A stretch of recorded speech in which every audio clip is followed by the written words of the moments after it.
Hello everyone, welcome to books you must read. আমি Fahmida rainy. আজকে আমি আমার রিসেন্ট পারচেজড কিছু বই দেখাবো। পারচেজ না বললে বলা যায় গিফটের বই। It's a mix. The joke by Milan কুন্ডেরা।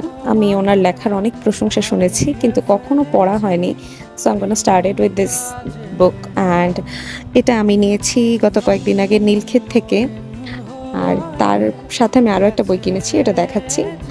এই বইটা দ্য বুক থিফ, এটা আমি নীলক্ষেতে অসংখ্যবার দেখেছি, অজস্রবার দেখেছি and I wanted to buy this, কিন্তু আমার কেন যেন কেনা হচ্ছিল না। তো রিসেন্টলি আমার একটা ফ্রেন্ড আমাকে বলেছে যে ও আমার বার্থডেতে বই দিতে চেয়েছিল, যেটা এখন সে দিতে চাচ্ছে। আমি কী বই পছন্দ করি বা কী বই চাই, আর এটা আমি একদমই আশা করিনি, কাজ আমার বার্থডে চলে গেছে, প্রায় অনেকগুলো মাস হয়ে গেছে। তখন আমি তাকে এই বইটা আর বাস্টার্ড অফ ইস্তানবুলের কথা বলেছি। And I really love this cover. This book is so nice. আমি এখনও পড়িনি, আমার কভার দেখেই ভালো লেগে গেছে। সেকেন্ড থিং হচ্ছে এই বইটা ওরহান পামুক লিখেছেন, যে বইটা তার নাম হচ্ছে মাই নেম ইজ রেড। এটা আমি নীলক্ষেতের রাস্তায় হাঁটতে হাঁটতে একদিন দেখেছি, তখনই আমার কিনতে ইচ্ছা হচ্ছিল।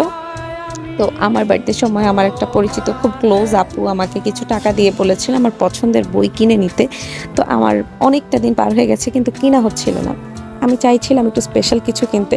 Finally I got this and এটার প্রিন্ট, এটা খুবই প্রিমিয়াম কোয়ালিটির একটা বই and I love this book. আমি জানি না এটার স্টোরি কেমন, যতটুকু জানি তা হচ্ছে it's a historical fiction. Let's see what's next. আর এগুলোই হচ্ছে আমার গত কয়েকদিনের নতুন বই, নতুন সংগ্রহ। Hope you love the video. Thank you.